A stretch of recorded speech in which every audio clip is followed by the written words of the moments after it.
एक हजारा श्री महावीर भगवान की, बोलो परम पूज्य आचार्य श्री दशनंद जी मुनि महाराज की, बोलो परम पूज्य गणनी आचार्य गुरु नंदिनी महाराज की, बोलो उत्तम तप धर्म की,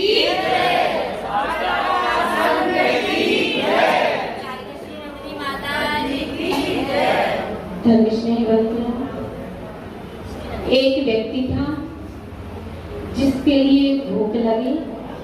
उसने अपने लिए बाटी बनाई, क्योंकि राजस्थानी शायद रहा होगा, उसके लिए चूरमा या बाटी बहुत पसंद थी। आप ही के जैसा होगा। तो उसने क्या की, बाटी बनाई। बाटी बनाते समय उसका पानी खत्म हो गया। जब पानी खत्म हो गया और उसको बहुत तेजी से भूख लग रही थी, उसने बाटी बना ली और पका ली। पकाने के बाद में जो उसने बाटी बनाई थी उसको खाया नहीं और क्या किया, फेंक दिया। जो उसके बाजू में एक मित्र बैठा था, उसने कहा, भाई जब तुम्हें भूख लग रही थी इसीलिए तो तुमने बाटी बनाई, परंतु तुमने उसको खाया नहीं, तुमने उसको फेंक दिया। इसका कारण क्या है?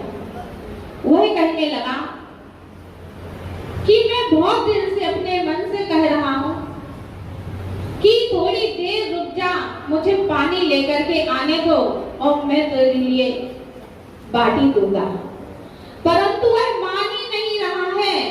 वह तो कहता है, नहीं पहले बाटी खा, बाटी खा। इस कारण से मैंने पूरी बाटी फेंक दी। जितनी ही हम इच्छाओं को समझ करने की कोशिश करते हैं तो क्या होता है, हमारी इच्छा और ज्यादा होती जाती है। इसीलिए हमारे आचार्यों ने क्या कहा है, इच्छा निरोधो तपा। इच्छाओं का निरोध करना ही तप है। क्या हम सभी भी ऐसा करते हैं? अपनी इच्छाओं को रोकते हैं कि एक इच्छा हमारी समाप्त नहीं होती और दूसरी इच्छा तुरंत ही जन्म ले लेती है।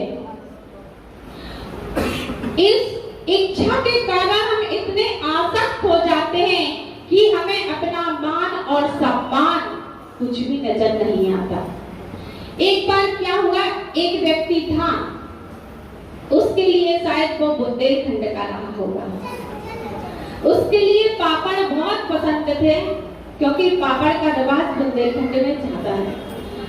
वहाँ उसके लिए उसकी जो मिसेस थी, उसने अपने ससुराल में माँ से कह दिया कि माँ याद रखना, ये आपके पास आ रहे हैं और पापड़ अवश्य बना लेना, क्योंकि उन्हें बहुत ही पसंद है।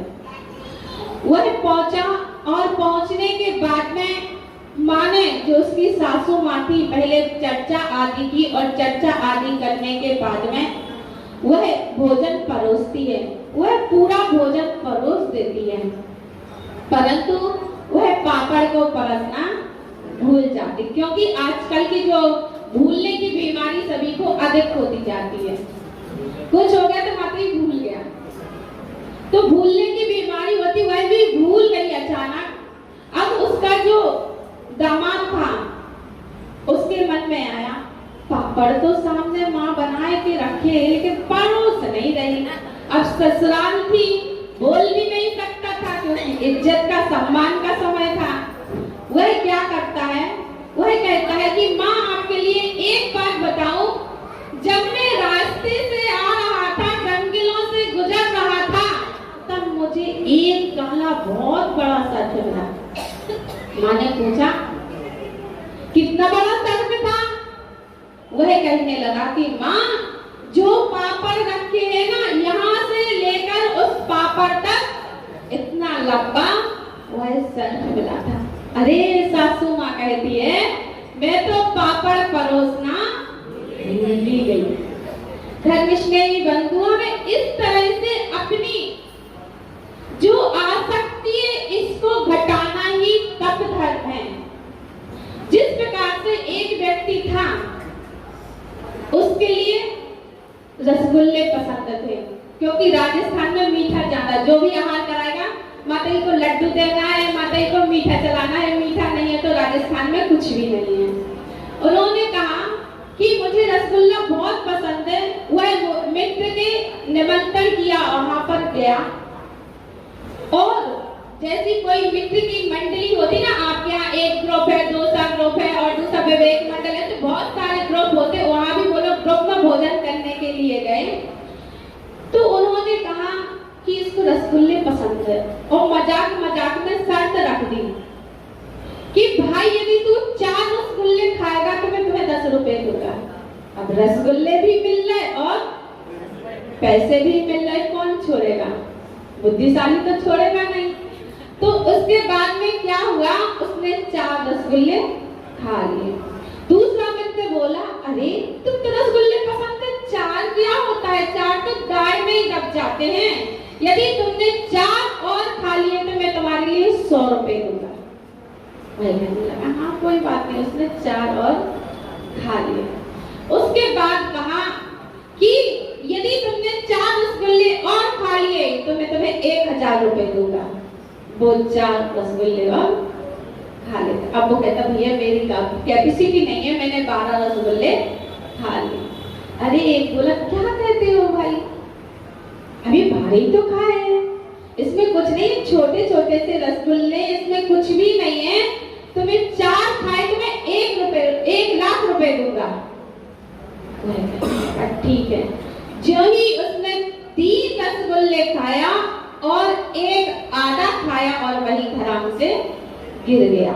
उसके बेटे को बुलाया गया। बेटे को बुलाने के बाद में उसके लिए हॉस्पिटल ले जाया गया तो डॉक्टर ने क्या कहा, इसके लिए कुछ भी नहीं है, इसके लिए ऐसा करो 2 हाजमोला की गोली खिला देना, जिससे जो इसका पच नहीं रहा इसको हजम हो जाएगा। वह जो बीमार था वह क्या बोलता है, डॉक्टर साहब आपकी बुद्धि उतनी सही है कि नहीं है, ये बताओ यदि मेरे पेट में 2 हाजमोला खाने की जगह होती तो मैं आधा रसगुल्ला क्यों छोड़ करके आता? वो क्यों छोड़ता? धर्म स्नेही बंधुओं, शायद आप समझ गए होंगे, एक कंडीशन एक की नहीं शायद सभी लोगों की बनी हुई है। इच्छाओं का विरोध करना ही तप है, परंतु हम अपनी इच्छाओं का निरोध नहीं कर पाते हैं और इच्छाओं को दिन प्रतिदिन बढ़ाते जा रहे हैं। इसीलिए जिस प्रकार आपने रोटी देखी, आप लोग रोटी रोज बनाती हैं, रोटी रोज बनती ना, रोटी को आप एक साइड सेकती है कि दोनों साइड सेका जाता है? दोनों साइड सेका जाता है। यदि आप एक साइड सेक लोगी तो क्या काम नहीं चलेगा? क्यों? कच्ची रहेगी। इसी प्रकार से हमारे आचार्यों ने भी तप के 2 भेद बता दिए, एक अंतरंग तप और दूसरा बहिरंग तप। जब तक हम अंतरंग दोनों ही आवश्यक हैं, जब तक बहिरंग तप नहीं करते तब हम अंतरंग तप को नहीं कर सकते। सबसे पहले तप में आता है, क्या आता है? अनशन। अनशन का मतलब क्या होता है? अन्न का मतलब होता है आहार और सन का मतलब होता है अभाव। भोजन का अभाव ही अनशन कहलाता है। जैसे आपके पांडुचेरी में बहुत सारे जन उपवास कर रहे हैं, है ना, उपवास का अच्छा चल रहा है, उपवास कर रहे हैं, तो उन्होंने कहा कि 4 प्रकार का त्याग कर देना, वो क्या है? अनशन है। यदि आपने जल भी ले लिया तो वह क्या कहलाएगा? अनुपवास कहलाएगा, उपवास की कैटेगरी में नहीं आएगा।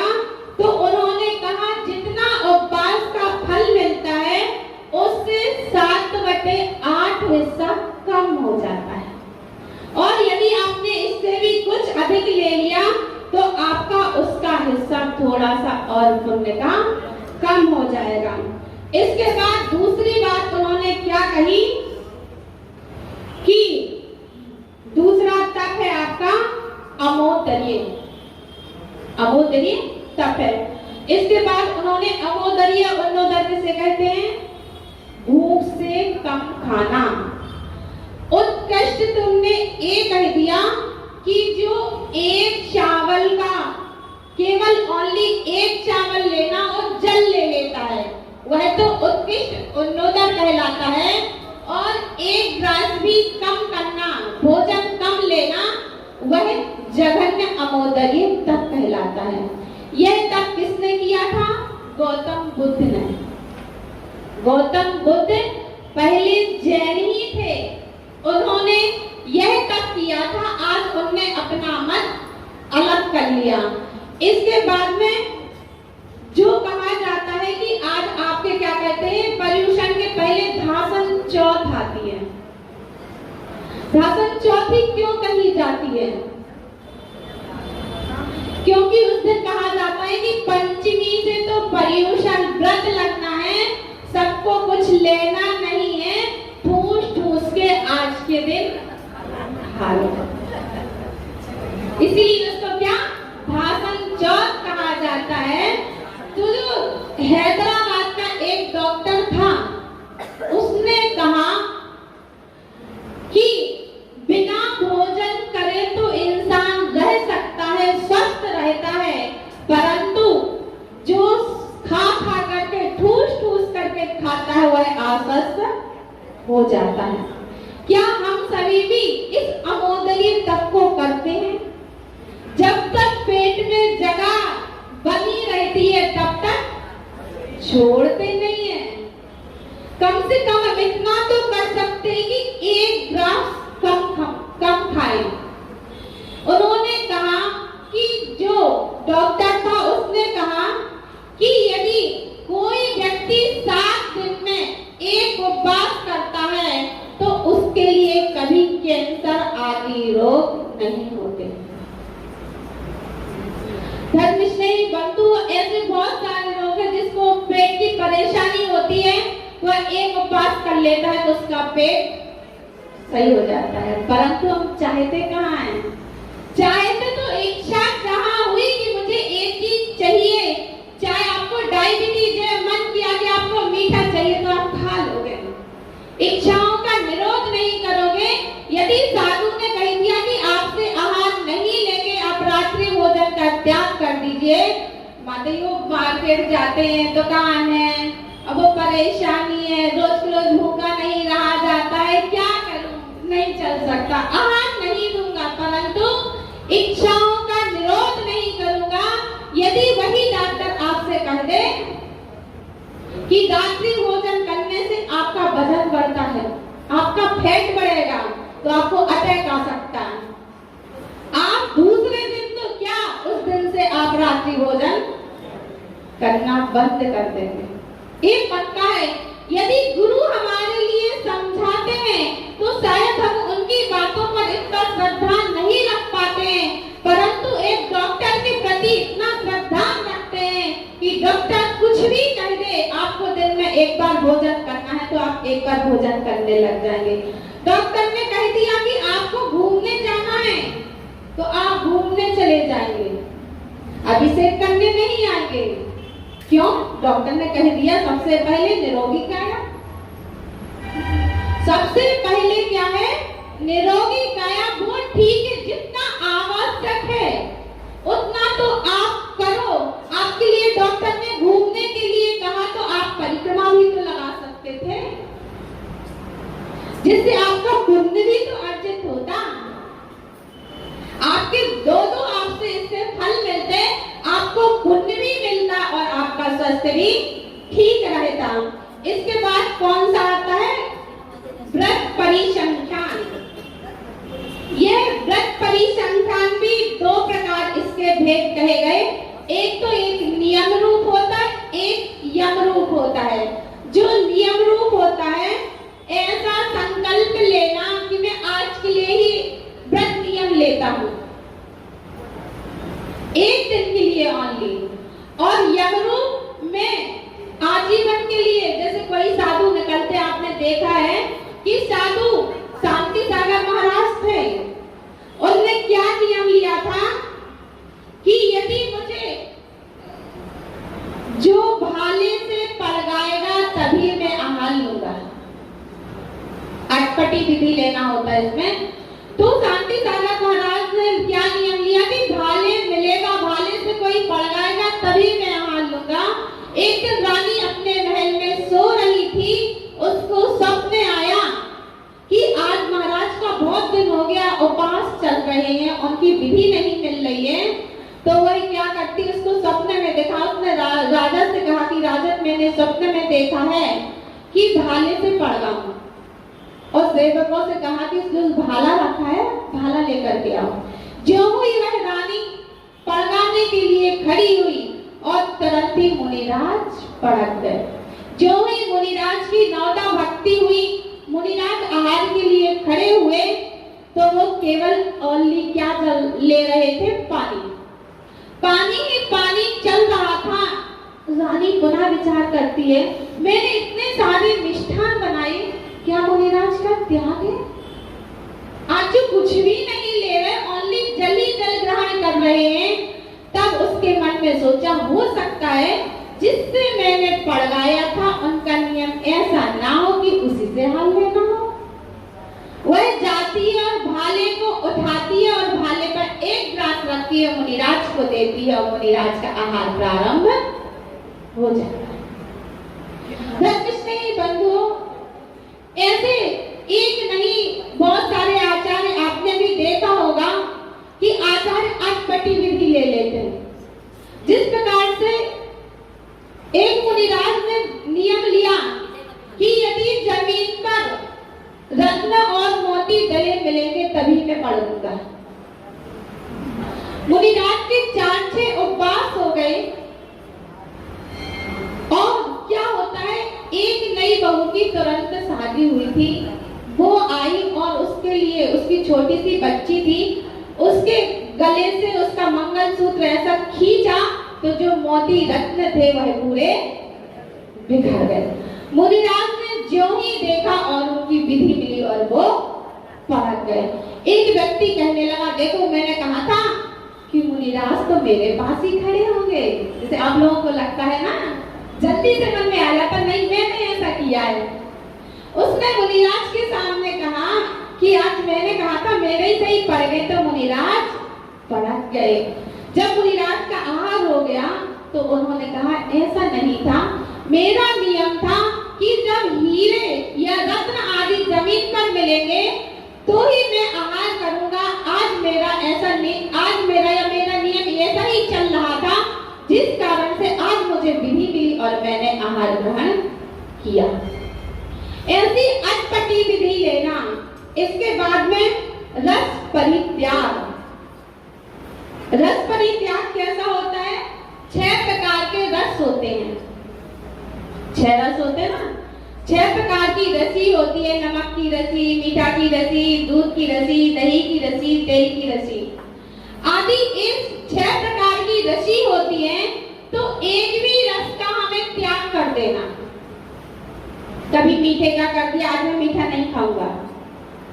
कभी कह दिया मैं नमक नहीं खाऊंगा। अपनी इंद्रियों पर विजय तो प्राप्त करो। क्या हम ऐसा करते हैं? नहीं। एक दिन भी नहीं सोचते यदि आज मेरा मीठा का नियम है तो किसमें जरूर चाहिए मुझे। यदि नमक का त्याग है तो जवाहर अवश्य चाहिए, क्योंकि भोजन ही नहीं बचता, भोजन ही नहीं जाएगा गले से। ये नहीं है, अपनी इंद्रियों पर नियंत्रण रखना ही, अपनी रचना इंद्रिय के लिए ही नियंत्रण रखना। क्योंकि जो 6 प्रकार के तप बताए गए हैं, बहिरंग तप, वो तो जो 4 अभी बताए गए हैं वो तो केवल एक रचना इंद्रिय पर ही बताए गए हैं। और जो 2 तप बचे आपके, वह 4 इंद्रियों पर छोड़ दिए आचार्यों ने। ऐसा क्यों किया? आचार्य भी तो समझदार थे ना। ऐसा वो और भी तो इंद्रियों पर उसको रख सकते थे, परंतु आचार्यों ने कहा कि जो आपकी स्पर्श इंद्रिय है वह केवल आपको टच करने से ही आपको संतुष्टि हो जाती। नेत्र आप कुछ भी देख लेंगे संतुष्ट हो जाती। घ्राण थोड़ा सा सुगंध ले ली तो आपकी संतुष्टि हो जाती। जो कर्ण आपने कुछ अच्छे वचन सुन लिए तो आपके कर्ण हो जाते। जो रचना इंद्रिय है उसके दो काम है। क्या दो काम है? एक तो खाना और दूसरा बकना। दोनों चीजों पर नियंत्रण करना बहुत कठिन हो जाता है कि एक तो भोजन पर इंसान नियंत्रण नहीं कर पाता है, दूसरा अपनी बोली पर।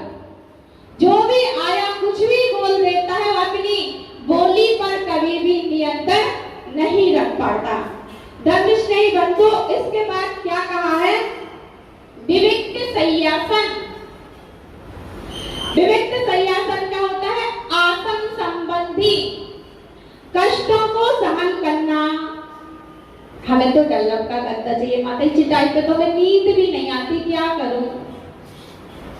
आप लोग कैसे पाटे पर सोते हैं, चुपते होंगे, ऐसा लगता है ना आप लोगों को।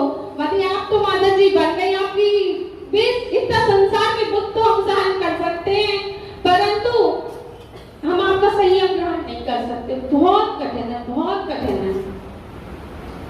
ऐसा नहीं है, जब हम अपनी मानसिकता बना लेते हैं, सोच बना लेते हैं, तो हम सब कुछ कर लेते हैं। क्या इंसान जिसने उपास किया उससे पूछो कि उसको कितना आनंद आता है। जैसे कोई अपनी विजय युद्ध करता है, युद्ध जब विजय को प्राप्त करके आ जाता है तो उसको कितनी खुशी होती है कि आज मैंने विजय प्राप्त कर ली। जब कोई जितना उसका मकसद रहता है 5 उपास करने का, 10 उपास करने का, जब उसके पूरे हो जाते तो बहुत ही खुशी होती है। और जो नहीं करता, अरे भूखा रहना कैसे रहा जाता है, माता भूख तो सहनी नहीं होती है। आप एक टाइम खाती हो, एक टाइम भोजन करती हो, वो भी नीरस। कभी इसका त्याग कर देती, कभी उसका त्याग कर देती। जब तक मुझे मीठा घी और मिर्ची नहीं मिलती तब तक तुम्हारा पेट ही नहीं भरता। ऐसी कंडीशन है। हमें अपनी इंद्रियों पर निरोध करना है। हम यदि अपनी सोच बना लेंगे कि विविक्त संयासन का, तब का हमें उसका पालन करना है, तो आपको जब नींद आती है ना, तो आप कुछ नहीं देखते, जमीन पर भी सो जाते हैं। और जब नींद नहीं आती तो आपको गद्दा भी चाहिए, कंबल भी चाहिए, एसी भी चाहिए, सब कुछ चाहिए। इसके बाद हमारे आचार्यों ने कह दिया कायक्लेश। कायक्लेश शरीर पर कष्ट देना। जैसे आपको पता है गज कुमार मुनिराज थे, उनके ऊपर जलती हुई सिगड़ी रखी गई। सुकौशल मुनि थे, सुकुमार मुनि थे, उन्होंने कैसे कैसे अपने काय का क्लेश किया। इसके बाद जो आता है अंतरंग तप। अंतरंग तप आता है ना, तो आज से पूछते हैं, जब आप बीमार हो जाते हो तो 2 प्रकार की दवाई आती है। 2 प्रकार की दवाई आती, एक तो शरीर पर लगाने से आप ठीक हो जाते, एक खाने से। ऐसा होता है ना। हम आपसे पूछे, ये आप जल्दी ठीक किससे होते हो? जिसको हम दवाई को, गोली को खाते हैं, उससे जल्दी ठीक हो जाते हैं। उसी प्रकार से जो बहिरंग तप है वो तो बाहरी औषधि है, जो अंतरंग तप है वह अंतरंग औषधि है। उस प्रकार से जैसे आपसे कोई कहे कि आप कोई नियम ले लो, बहुत सारे व्यक्ति कहते पार्टी हमारा नियम ना लेने का ही नियम है। क्यों ऐसा क्यों बोलते आखिर में आप? क्यों? इसलिए बोलते कि आपको डर लगता माता जी हमसे गलती हो गई तो, जितना हमने पुण्य नहीं कमाया उससे ज्यादा पाप लग गया तो। आपके मन में यही विचार आता ना। यदि हमने कोई व्रत नहीं किया, अभी भी कोई व्रत 10 साल का संकल्प लेके नहीं करेगा, एक दिन कर लिया, दूसरे दिन नहीं कर पाया, तो हमारे मन में एक विचार चलता है ऐसा नहीं हुआ तो। यदि ऐसा था तो हमारे इतने आचार्य हुए या उमा स्वामी आचार्य हुए, उनने अंतरंग तप में प्रायश्चित को क्यों रखा? क्या आवश्यकता थी? यदि आप जैसे श्रावक होते ना उस समय, तो उनको अंतरंग प्रायश्चित रखने की की आवश्यकता ही नहीं थी। वो भी करते माते में तो कोई नियम नहीं लेना, क्योंकि पाप ज्यादा लगता है। एक नियम तोड़ो 1000 शिखर तोड़ने के बराबर पाप लगता है। तो ऐसा नहीं है। प्रायश्चित सबसे पहले अंतरंग तब में क्या कहा गया? प्रायश्चित। जब छोटा बच्चा से आप पढ़ाते, आपके घर में सबके घर में बच्चे हैं, उससे कहो बेटा ABCD लिखो, क्योंकि अंग्रेजी का क्या जमाना है। आप अनार के नहीं पढ़ाते, क्या पढ़ाते? ABCD। जब आप ABCD पढ़ाते तो कितने बार गलत लिखता है? शायद बहुत बार गलत लिखता है ना। और धीरे धीरे वह एक दिन ऐसा आता है सही लिखना सीख जाता है। ऐसा होता है ना। जब तक हम गलती नहीं करेंगे तब तक हमारी उन गलतियों के अंदर सुधार कैसे होगा? इसीलिए तो हमारे आचार्यों ने प्रायश्चित लिख दिया कि जब हम गलती करें तो अपने आचार्यों के पास, अपने गुरु के पास जाएं और कहें कि हमसे एक बालक व्रत हो करके कि हमसे एक गलती हो गई। परंतु एक ध्यान रखना, ऐसा नहीं करना एक बार गलती कर दी तो आप बार बार वही गलती दोहराते रहे। ऐसा नहीं, जो एक बार गलती कर दी हम उसका पश्चाताप करें और प्रायश्चित ले ले, जिससे जो भी हमने कर्म किए हैं वह हमारे कर्म धुल जाएंगे। यदि आप प्रायश्चित नहीं लेते हैं तो जो हम कर्म को बांधते जा रहे हैं, बांधते जा रहे हैं, उन कर्मों की निजरा अर्थात वह खुल नहीं रहे हैं। इसके बाद में कहा विनय। दूसरा तत्व कौन सा है? विनय। विनय के लिए हमारे आचार्य ने अंतरंग तत्व तो कर ही दिया, और सबसे अच्छी बात तो एक कह दिया कि विनय मोक्ष का द्वार है। अन्य तत्वों को है, लेकिन विनय को विशेष रूप में कहा कि विनय मोक्ष का द्वार है। क्या हम अपने देव की विनय करते हैं जितनी हमें करना चाहिए? क्या हम जिनवाणी की विनय करते हैं जितनी हमें करना चाहिए? हम आते हैं, पूजन करते हैं, यही छोड़कर चले जाते हैं। क्या हम जहाँ से जिनवाणी को उठाते हैं, क्या हम वहां पर स्थापित करते हैं, पूजा करते हैं, उसमें चावल गिर गए तो उसमें कई कीड़े पड़ गए, कुछ हुए, क्या हमें लगता है एक बार हम उसको देखते हैं कि जीव की उत्पत्ति हो रही है? क्या हम जब स्वाध्याय करते हैं तो उसमें निशान लगाते जाते हैं? क्या एक शास्त्र का अभिनय नहीं है? हम पेज फोल्ड कर देते, कुछ भी पढ़ा अच्छा लगा तुरंत पेज फोल्ड कर दिया। एक विनय नहीं है। विनय तो ये है जब भी हम स्वाध्याय करें सब सर्वप्रथम हाथ जोड़कर ऊंचे आसन पर रख करके उसका मंगलाचरण करें, कायोत्सर्ग करें। इसके बाद में बड़े विनय भाव से उस शास्त्र का स्वाध्याय करें। ये विनय है। यदि आप सच्ची विनय करोगे तभी आपको मोक्ष प्राप्त होगा। यदि आप दिखावे की विनय करोगे तो आपके लिए मोक्ष प्राप्त नहीं होगा। इसके बाद में कहा गुरु की विनय। गुरु की क्या? गुरु जो वचन कहते हैं क्या हम उनको सभी को मानते हैं? हमें जो अच्छा लग जाता है वो तो हम मान लेते हैं, जो अच्छा नहीं लगता है उनको माता के पास ही छोड़ देते हैं, क्योंकि माता ही नहीं बताया ना वो बात। तो ज्यादा परिग्रह घर मत ले जाना। ज्यादा परिग्रह घर ले गए तो परिग्रह बान हो जाओगे। जो परिग्रह बान होता है वह कहाँ जाता है? नरक में जाता है। इसलिए आप वैसे ही परिग्रह बान हो तो सारा सोचता है जो माता ने अच्छे वचन दिए हैं उनके यही छोड़ जाओ, उस परिग्रह को यही छोड़ जाओ। जो बुरा है नरक गति में ले जाने वाला परिग्रह उसको रखे रहो। इसके बाद में क्या कहा? भैया वृत्ति। भैया वृत्ति वही कर सकता है जिसके अंदर वात्सल्य भाव होता है, जिसके अंतरंग में सेवा की भावना नहीं, वात्सल्य की भावना नहीं, वह भैया वृत्ति नहीं कर सकता है। भैया वृत्ति करने से दक्ष विषम नारद जैसा परिणाम मिलता है। जैसे हम लोग करते हैं, हमारे संग में कौन? ब्रह्मनंदिनी माता जी हैं, वो बहुत उपवास करती हैं। उनसे कहते हैं कि पूर्व जन्म में आपने शायद बहुत अच्छी भैया वृत्ति की होगी जिससे आपके लिए निरोगी काया मिली।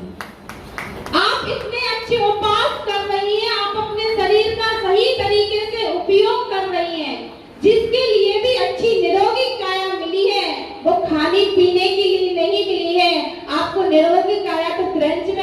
सकती थी, देव में भी मिल जाएगी, परंतु यदि हमने इस निरोगी काया का उपयोग कर लिया तो शायद आपका यह मनुष्य जीवन सार्थक हो जाएगा। इसके बाद कहा स्वाध्याय। स्वाध्याय को सबसे मेन कहा जाता है कि स्वाध्याय तप सबसे परम तप है, क्योंकि स्वाध्याय अपनी आध्यात्मिक और अंतरंगिक आत्मा का अध्ययन करना, वही स्वाध्याय होता है। ये बताइए कितने जन का नियम है कि हम रोज स्वाध्याय करते हैं?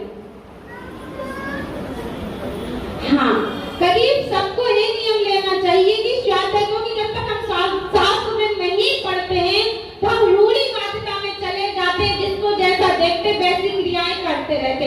यदि आप स्वाध्याय करेंगे तो हमारे आचार्यों ने क्या कहा है उसके बारे में आपको सही ज्ञान होगा, तभी आप सही क्रियाएं कर पाएंगे।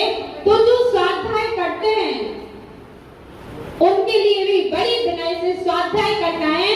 स्वाध्याय ऐसा ना करें आप कि आप यहाँ तो पढ़ करके जाते हैं और घर भी पहुंच जाते तो भूल जाते हैं। कम से कम जो आपने स्वाध्याय किया, जिस प्रकार से गाय होती है दिन में तो खाती और रात में मंथन करती है, जो आपने 2-4 लाइन पढ़ी उनको ग्रहण करने की कोशिश करेंगे, जो हम अपने आचरण में उतारे। तो स्वाध्याय ठीक है, नंतर पढ़ लिया तो ऐसे तो विद्वान भी बहुत सारे होते जो पढ़ाई कर लेते, जो और भी ज्ञान ऐसे होते हैं जो क्या करते हैं कि आप सर्विस कर लेते ज्ञान के आर्जन से, जो जब तक अपनी आत्मा में नहीं उतारा जाता वह ज्ञान किसी काम का नहीं होता। इसके बाद में कहा ध्यान। ध्यान ही ये सब तो परंपरा से जाएगा, ध्यान करने से तो सीधी सिद्ध सलाह प्राप्त होती है। चित्त की एकाग्रता ही ध्यान है। यदि हमारे लिए हम माला कर रहे हैं और हमारे लिए एक मच्छर ने काट लिया तो ये तो पता नहीं कि हमने 4 मोती खिसकाए के 8 मोती खिसकाए, पता चली पूरी माला हो गई। ऐसा नहीं, जब तक हमारा एकाग्र चित्त नहीं होगा तब हमें ध्यान करने से कोई फल नहीं मिलेगा। चाहे आप ध्यान करें, कोई भी क्षेत्र का ले ले, किसी भी 12 भावना का ले ले, किसी एक विषय चिंतन ले ले, कम से कम उसको गहराई में आप उतरते जाएंगे, वही ध्यान है। इसलिए धर्म स्नेह बंधु और 12 तप हमारे आचार्यों ने कहे हैं। इसके बाद कहा जाता है तप यदि तपः। जब तक हम तपते नहीं तब तक हमारी आत्मा की शुद्धि नहीं होती। जिस प्रकार से आपको यदि दूध गर्म करना है तो आप किसको सबसे पहले दूध को गर्म करते हैं? गैस पर आप दूध को रखते हो? नहीं, किसको रखते? बर्तन को, भगोनी को, पात्र को रखते। जब तक हमारा शरीर नहीं तपता तब तक हमारी आत्मा शुद्ध नहीं होती। जिस प्रकार से जो सोना रहता है जब खदान से निकलता है तो कैसा होता है? किट कालिमा से सहित होता है, और जब वह 1 ताप नहीं, 2 ताप नहीं, 16 तापों पे तपा जाता है तभी शुद्ध सोना होता है। यदि आपको दही जमाना है, कोई आपसे कह दे कि सर्दी में दही जमाना है, क्या सर्दियों में दही जम सकता है? जम सकता है ना? कैसे जमाओगे आप? उसके लिए गरम में रख दोगे, आटे में रख दोगे, या कहीं इंजन आदि, गाड़ी आदि के इंजन आदि पे रख देते हैं, गरम वस्तु में रख देते हैं, जिससे वह दही जम जाता। क्या वही दूध आप फ्रिज में रख दो और जावन डाल दो तो क्या जम जाएगा? नहीं जमता। इसी प्रकार से जब तक हम अपने शरीर को तपाएंगे नहीं तब तक हमारी आत्मा शुद्ध नहीं होती, निखरेगी नहीं। एक बार क्या हुआ, एक व्यक्ति था, उसने 12 साल तक जल तारण विद्या सीखी। कितने वर्ष तक? 12 वर्षों तक। जब 12 वर्ष उसके पूरे हुए, अपने घर आया, शायद हो सकता पांडुचेरी का ही लगा होगा आपका। 12 वर्षों बाद वह घर आया तो आप क्या कहते हो, बेटा आपने क्या किया 12 साल तक? पूछते हो ना, आपने कैसे रहे, क्या किया? उसके पिता ने भी पूछा, बेटा तुम 12 वर्ष तक रहे, क्या किया? उसने कहा, मैंने 12 वर्ष में कुछ भी नहीं किया, जितना भी पैसा खर्च किया, कुछ भी किया, वो केवल जल तारण विद्या में लगा दिया। उसका पिता कहने लगा, भाई यदि तू 100 रुपए उस नावक को देता तो तुम्हारी वह नाव से समुद्र पार कर देता, नदी पार कर देता, जो तुमने 12 वर्ष अपने खराब कर दिए। यदि यही 12 वर्ष भव तारण विद्या में लगा देता तो निश्चित ही तू एक दिन इस संसार से, भव समुद्र से पार होता हुआ सिद्ध शिला में विराजमान हो जाता। धर्मनिष्ठ बंधुओं, इसीलिए आज तब के दिन हमें क्या करना है, ऐसी जो हम अनाप शनाप के वस्तुओं में लगे हुए हैं, भौतिकता की चकाचौंध में लगे हुए हैं, उस सब को छोड़ने का प्रयास करना है, क्योंकि धीरे धीरे ही छूटता है, एक साथ नहीं छूटता है। जब हम प्रयास करेंगे तभी, आप जब धीरे धीरे जब आप छत पर जाते तो एक एक सीढ़ी चढ़ते हैं, ऊपर सीधे नहीं पहुंच जाते। जब हम धीरे धीरे मन में संकल्प कर ले कि हमें मोक्ष जाना है, भवतारण विद्या सीखना है, तो हमें धीरे धीरे नियमों को लेना है, अपनी इंद्रियों को समन करना है, अपनी इंद्रियों पर कंट्रोल करना है, जिसके कारण एक दिन हम मोक्ष को प्राप्त हो सके। क्योंकि हमारा अंतिम लक्ष्य क्या है, हमारा घर वही है, सिद्धालय में एक न एक दिन हमें पहुंचना है, जब ही हमें अनंत सुख की प्राप्ति होगी। इसलिए धर्म स्नेही बंधुओं, इस तप धर्म के लिए आज तप धर्म है, हमें तप को करना है, जिस कारण से हम सिद्ध शिला पर विराजमान हो सके। इसी के साथ बोलो बड़ा कुछ गढ़ी आके गुरु नंदिनी माता जी की नमस्कार।